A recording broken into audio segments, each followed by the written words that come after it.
अपने देश में करीब 6,40,000 या 6.5 लाख गांव हैं और आज़ादी के बाद से जब पूरा अर्थतंत्र हमारे देश के लोगों के मुट्ठी में आया तो उससे समय पार होते होते 80 साल गुजर गए और ये 6,40,000 गाँव में से कोई एक गांव का उदाहरण दे सकते हैं जो गांव को हम कह सकते हैं कि वह आदर्शतम स्थिति में है, जहां पर मनुष्य बड़ा आनंद से जी रहा है।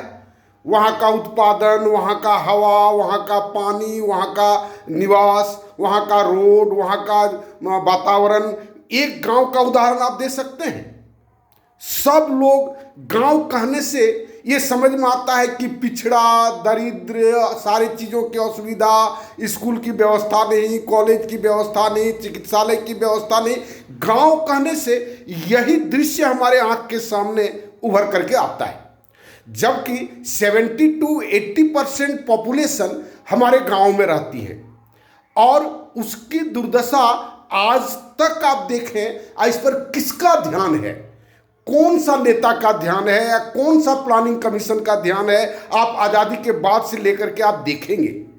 अगर 80 वर्षों के इस अवधि में अगर मानते एक एक गांव अगर शुरू करता, जैसा कि मेरा स्कीम है कि हम एक गांव को स्वावलंबी बनाएंगे, जिसको हम गांव की जगह पर उसको विकास केंद्र नाम दिए, तो 20 साल में हम 6,40,000 गांवों तक पहुंच जाएंगे।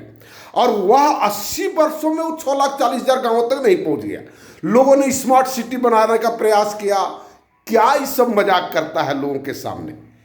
हम एक बहुत ही ज़्यादा प्रभावित हुए थे बोकारो का स्टील प्लांट बनने से पहले उस जगह का क्षेत्र का नाम लोग माराफारी कहता था और वह एकदम विशुद्ध जंगल और गांव का जगह था, प्योर गांव का जगह था।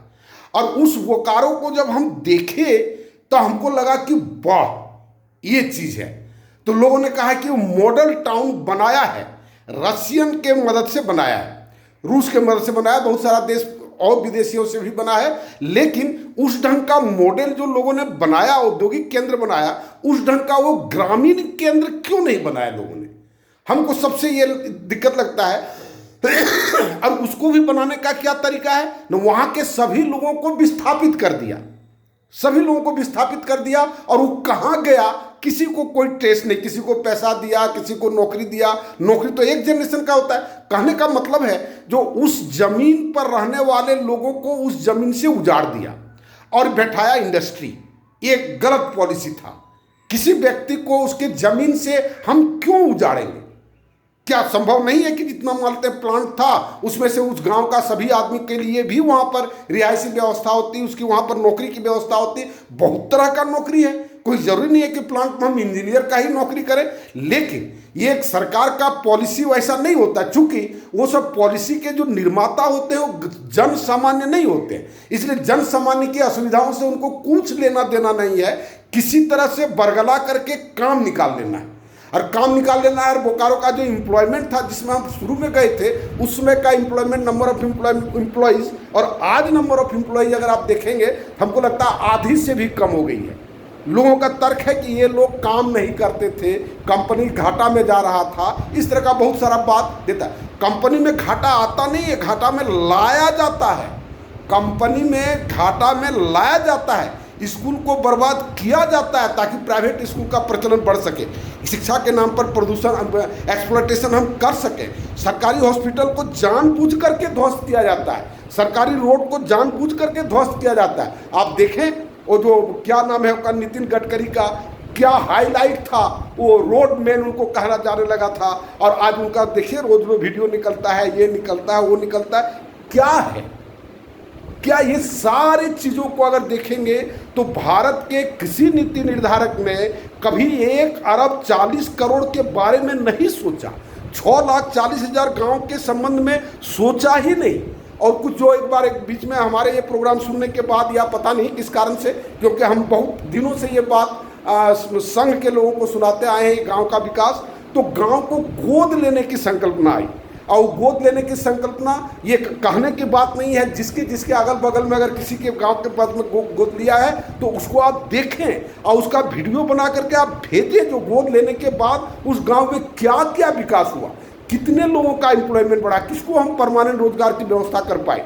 तो इस तरह से अगर कुल मिला करके देखेंगे तो सभी लोग, और इसका सबसे मेन कारण है हमारा स्वभाव, हमारा जो संस्कृति है। हमारे यहाँ हमारे मन में वो राष्ट्रीय संस्कृति, हम बात जरूर करते हैं लेकिन राष्ट्रीय संस्कृति या राष्ट्रीय संस्कृति के अनुरूप हम आज तक सुसंस्कृत नहीं हो पाए।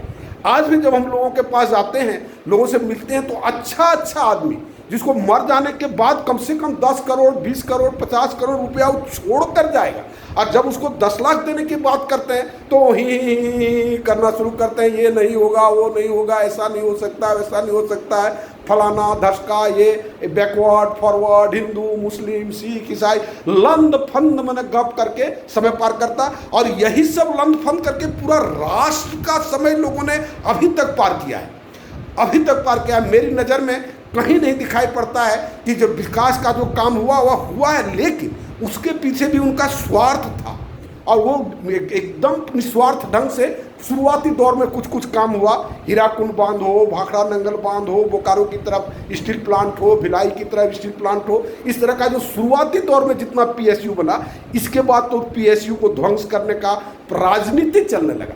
अब जिसने भी किया उसके लिए हम किसी को दोषी या किसी को ये नहीं कहते, लोगों ने वैसा शुरू किया और आज को इस जगह पर, इस लॉजिक पर ला करके खड़ा कर दिया कि गवर्नमेंट सेक्टर खड़ा हो ही नहीं सकता है, सार्वजनिक क्षेत्र का चीज रह ही नहीं सकता, और एक नैरेटिव बना दिया गया और पूरे राष्ट्र को निजीकरण करने के चक्कर में लोग लग गया। कहाँ जाएगा आदमी? जिसके पास पूंजी नहीं है, जिसके पास सामर्थ्य नहीं है, जिसके पास ज्ञान नहीं है, वो आदमी कहाँ जाएगा? ऐसी छटपटा कर मर जाएगा। वो मध्य प्रदेश आप देखें, चाहे आप झारखंड देखें, चाहे आप क्या कहते हैं आपको मणिपुर देखें, चाहे असम देखें, कितना देखिएगा। और ये सब राष्ट्रीय नीति के अभाव में हुआ है।